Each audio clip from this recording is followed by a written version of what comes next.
días, buenas tardes, buenas noches. Amigos, saludos. Les recuerdo que estamos haciendo estos videos que están dirigidos al público en general, y aunque en esta ocasión estaré también haciendo varios comentarios dirigidos a estudiantes de medicina, a colegas médicos, porque voy a hablar de una actualización, pero está invitado a escuchar la información.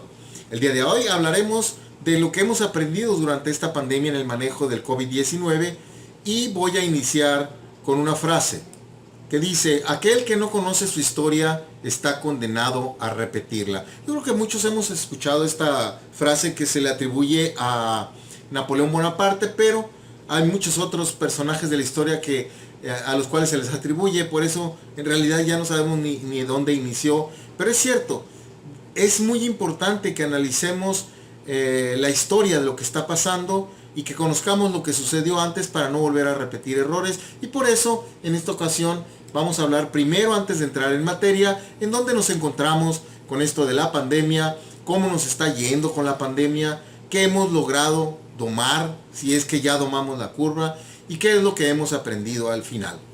Vamos iniciando entonces con la primera parte. No saben, amigos, qué triste estoy de seguir acertando en todos los pronósticos que hemos realizado.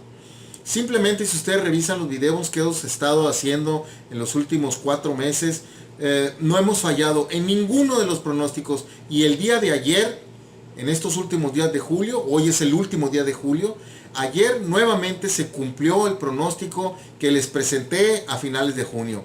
Yo les dije que a finales de agosto seríamos el tercer país con mayor mortalidad, y desafortunadamente así es. México es ya el tercer país en el mundo con más muertos por esta pandemia, por esta enfermedad COVID-19.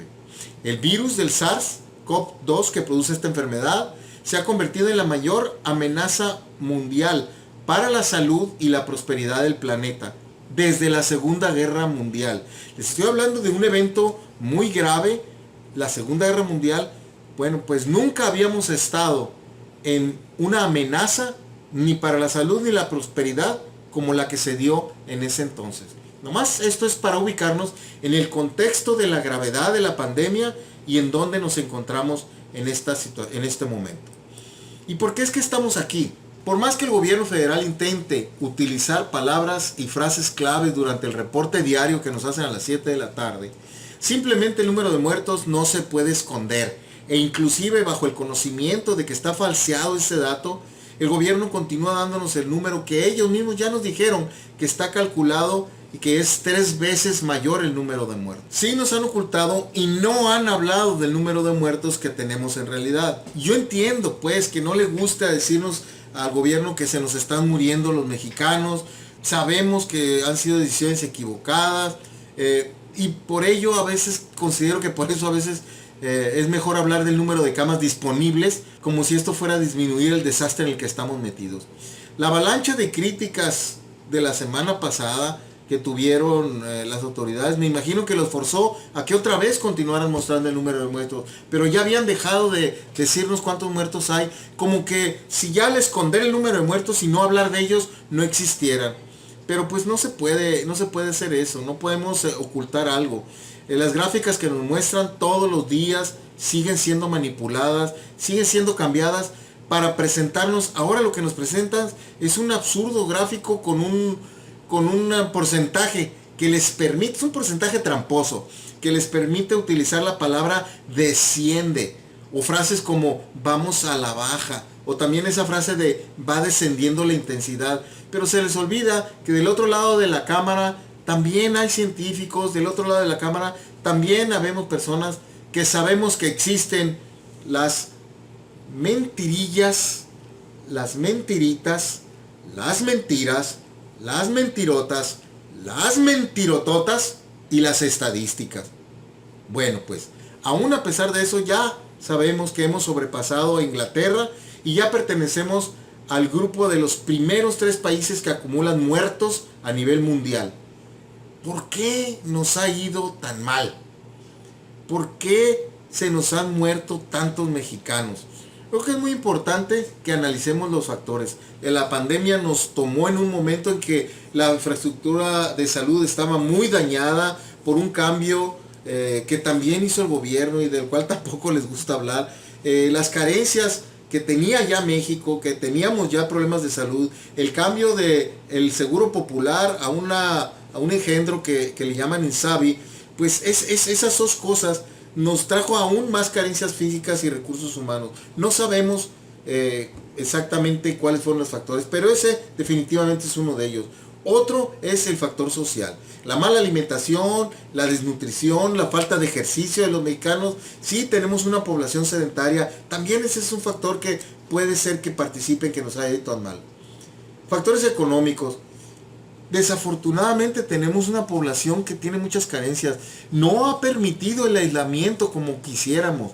No es nada más culpa de la gente, pero hay muchas veces en pacientes que he tenido, les digo, quédense en su casa. No pueden quedarse en su casa porque si se quedan en su casa no comen, tienen que salir. Otros pacientes les digo, tienen que aislarse en un cuarto, ustedes, sus familiares.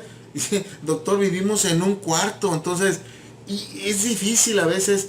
Esas carencias no han permitido pues que esos factores económicos podamos enfrentar bien la pandemia.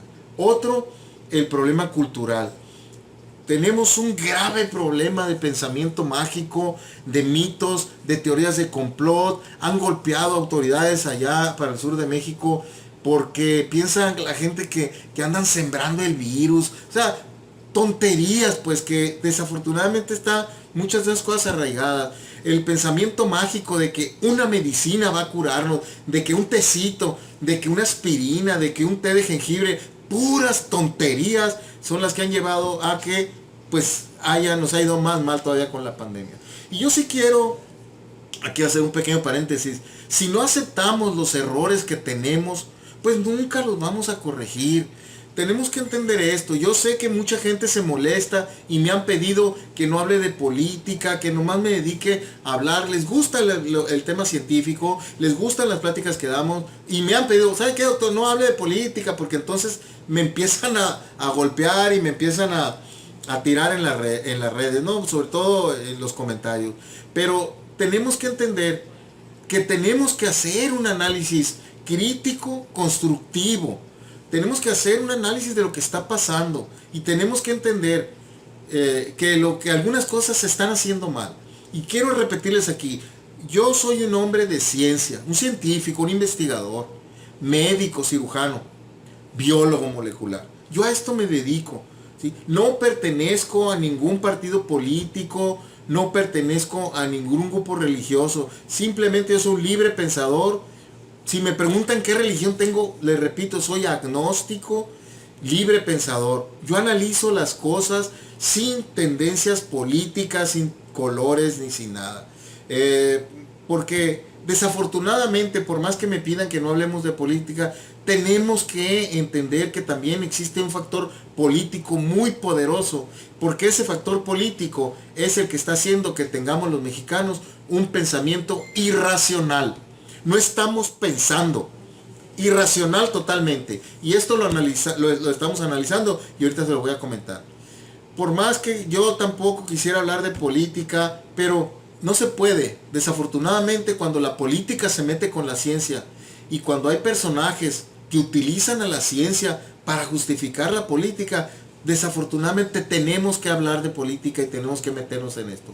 Porque la política nos está afectando de tal manera que nuestro país, nuestros compatriotas, nuestros hermanos mexicanos estamos perdiendo la razón.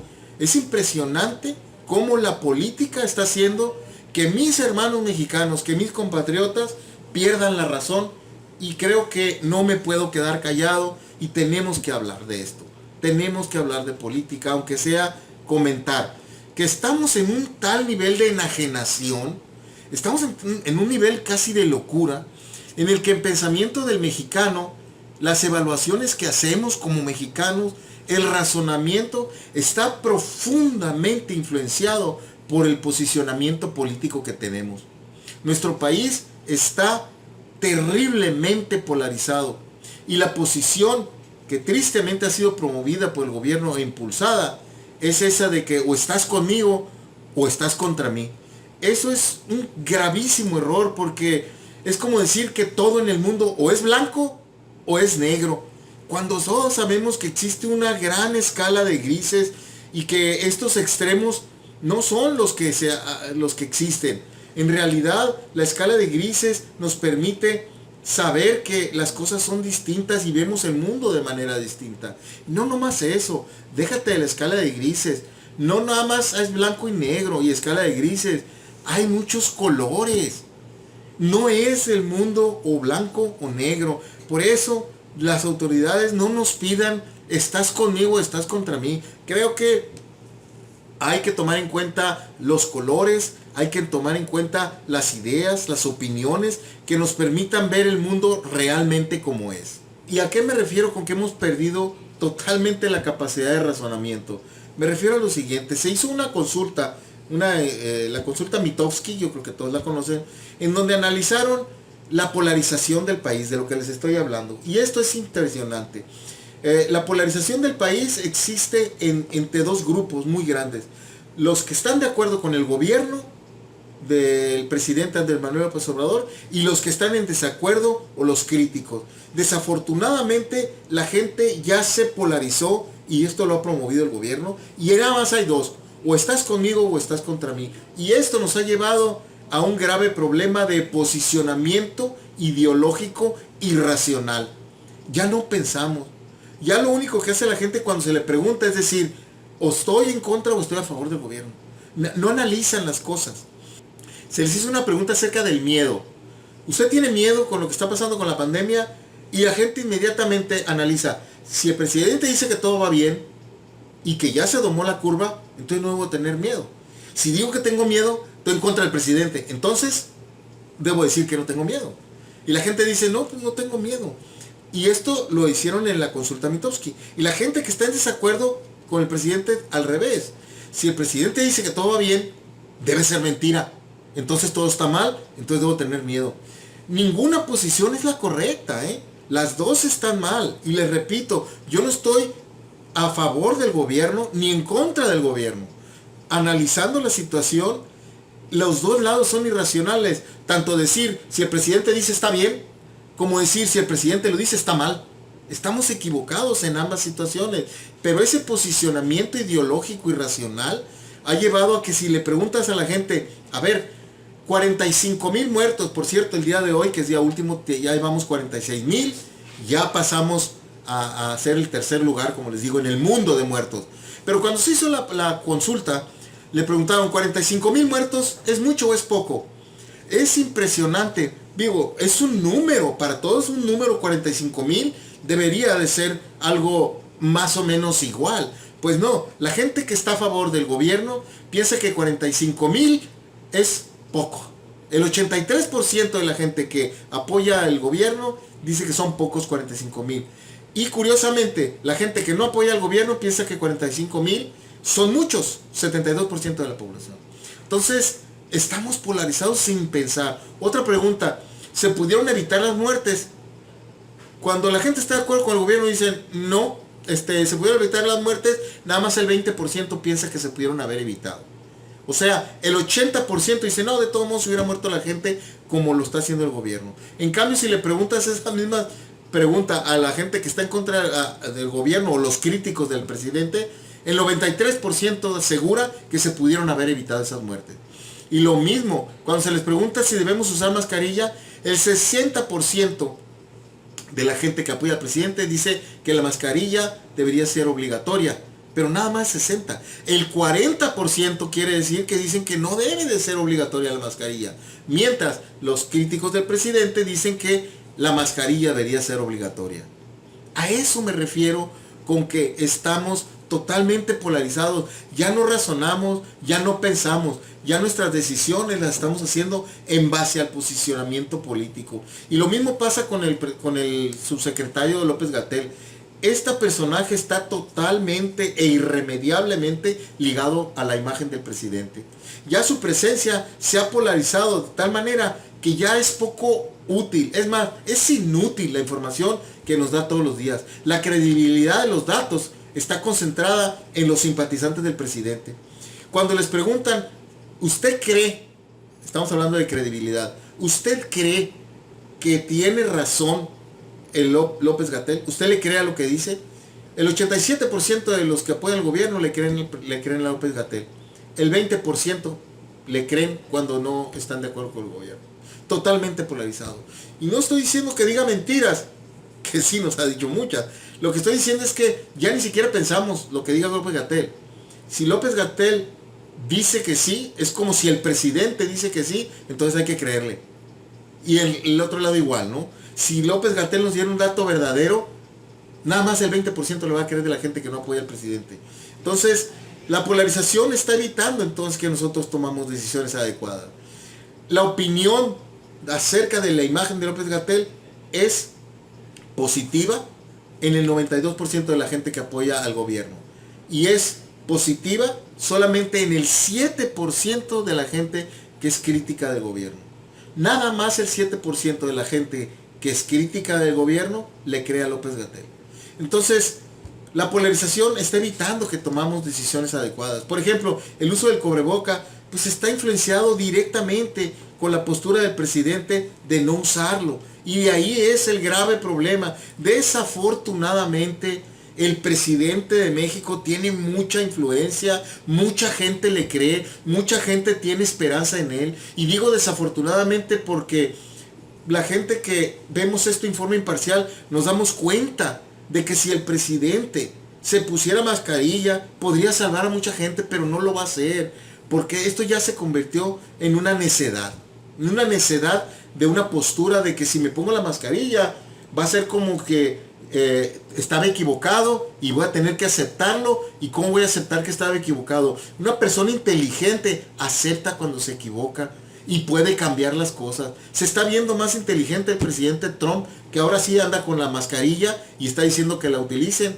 que nuestro propio gobierno. Por eso, amigos, les invito a que veas la siguiente información sin pensar si estás o no de acuerdo con el gobierno, sin pensar si estás en un partido o estás en otro. Como lo vemos los científicos, como lo vemos los investigadores, en forma imparcial, tenemos que aprender de nuestros errores, tenemos que aprender a corregirlos y también aprender de nuestros aciertos y reafirmar lo que estamos haciendo. Empecemos entonces, ¿por qué? Por más que el gobierno federal intente utilizar palabras, frases y claves durante el reporte diario, no podemos esconder que estamos entre los primeros países con más muertos en el mundo. Nos siguen diciendo que es que porque la población y que no podemos comparar países. Bueno, hicimos un análisis de los países que más se parecen en población a México. Como pueden ver, puse los 3 países que están arriba de México y los 3 países que le siguen por debajo a México en población. Y como les marco aquí vemos a México y aquí está la población de México. Los 3 países por debajo y los 3 países por arriba en población. Y vean el número de muertes. Impresionante. Hemos manejado muy mal la pandemia. Muchos mexicanos están muriendo que no se deberían morir. ¿Por qué? Porque si se hubiera domado la punta no habría tantos muertos. Punto. Dejen de dar curvas mentirosas y porcentajes falsos. Domar la curva no es decir todos los días que hay camas disponibles. El objetivo de controlar una pandemia no es que hay camas disponibles. El objetivo de una pandemia, de control de una pandemia, es detener la propagación de la infección. Y eso no lo pudo lograr esta administración. Punto. No se vale argumentar que es por población como lo estamos demostrando aquí. Nos han querido también vender la idea de que es culpa de los mexicanos, de las patologías que ya teníamos, de que si estamos gordos y de que si estamos diabéticos y que los hipertensos. Es cierto, tenemos muy mala alimentación, tomamos muchos refrescos azucarados, hay muchos obesos, muchos diabéticos, sí es cierto. Pero ¿qué tanto le podemos echar la culpa a esas condiciones del mexicano? Bueno, vamos viendo. Cuando la gente que se ha muerto se analizó, se vio que la diabetes solamente se encontraba en el 37% de los muertos. O sea, el 63% no es por culpa de la diabetes. La hipertensión, nada más el 43% eran hipertensos. 57% no tenían hipertensión. La obesidad, tampoco. La obesidad, nada más el 25% de los muertos eran obesos. El 75% no eran obesos. Entonces no es culpa tampoco de la condición de los mexicanos.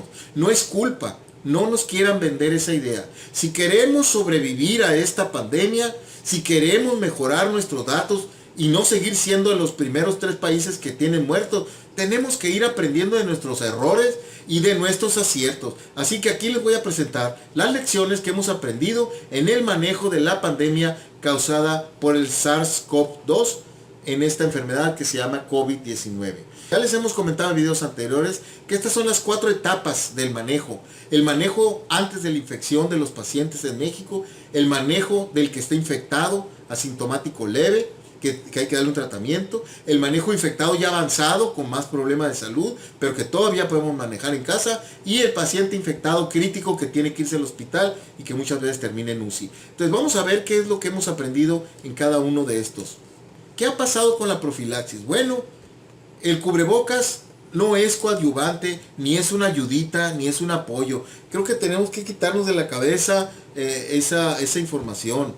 Desafortunadamente el gobierno no ha querido aceptar que cometieron un grave error. Yo lo dije desde hace 4 meses, lo volvimos a decir, cada mes lo hemos estado repitiendo. Hay abrumadora cantidad de artículos científicos, ya lo hemos dicho desde el inicio de la pandemia. Tenemos varios videos, los invito a que vayan a ver esos videos, los revisen. Ahí ponemos los artículos, las revistas médicas, los estudios científicos que se han hecho. El cubrebocas, en todos esos artículos que avalan la importancia, dicen que es crucial, es clave el uso de cubrebocas. Yo sé que el hubiera no existe, pero si hubiéramos usado el cubrebocas desde el principio, sí se pudo haber detenido el problema de la pandemia. Tuvimos tiempo, tuvimos muchos meses y no se tomaron las medidas adecuadas. Tenemos que aceptarlo si queremos mejorar. En diciembre, en enero, ya teníamos las imágenes de lo que estaba pasando en China. Tuvimos la oportunidad de haber evitado muchas muertes. Sí había evidencia científica desde entonces, pero no se le quiso hacer caso, porque ya cuando la ciencia se pone de tapete para que se justifiquen decisiones políticas, en lugar de que las políticas estén guiadas por la ciencia, pues es cuando se perdió la oportunidad de haber sido los campeones en el mundo en el enfrentamiento de la pandemia, y en lugar de eso somos los campeones en el mundo en tercer lugar de haber matado gente aquí en México. Definitivamente las decisiones mal tomadas por el gobierno, las decisiones mal tomadas por la Secretaría de Salud, por la orientación de esta persona que se llama el señor López-Gatell, sí han matado gente, han matado miles de vidas que se pudieron haber salvado. Ya lo comenté en videos anteriores, chéquenlo, lo invito a que los vean. Lo advertimos desde abril, los investigadores lo comentábamos, ¿qué pasa? Lo seguimos mencionando todavía, pero mientras tengamos la dirección de nuestro país por pseudocientíficos o justificando políticas o justificando que el presidente no use el cubrebocas, pues esto va a seguir siendo un matadero. Todavía en estos últimos días de julio no ha sido capaz quien era encargado de las políticas de salud y del manejo de la pandemia de aceptar que se cometió un gravísimo error y que esto ya se convirtió en eso, en aceptar y en no tener la capacidad de rectificar. Como les comento, el presidente Trump se ha visto más inteligente al aceptar que es importante el uso de cubrebocas y él mismo aparece utilizándolo. Aquí en México ya caímos en la necedad, en la impertinencia. Se cometió un error y sienten que si lo aceptan van a ser como que ellos perdieron, y no es así. Los únicos que estamos perdiendo aquí somos los mexicanos. ¿Qué tan importante es el uso del cubrebocas? Es muy importante para evitar la propagación del virus. De todas las medidas, esta probablemente sea la más importante, al grado de que el 80% de las muertes se pudo haber evitado. Si no hacemos algo para el Día de los Muertos, aquí en México, el 2 de noviembre, va a haber 90,000 mexicanos muertos. Lo estoy pronosticando. Y para el 31 de diciembre de este año, 100,000 mexicanos no podrán celebrar el fin de año con sus familias porque van a estar muertos. No dejemos que esto suceda. Póngase su mascarilla. Este es el fin de la primera parte. Te espero para continuar en la segunda parte de esta información. Ponte el cubrebocas. Gracias.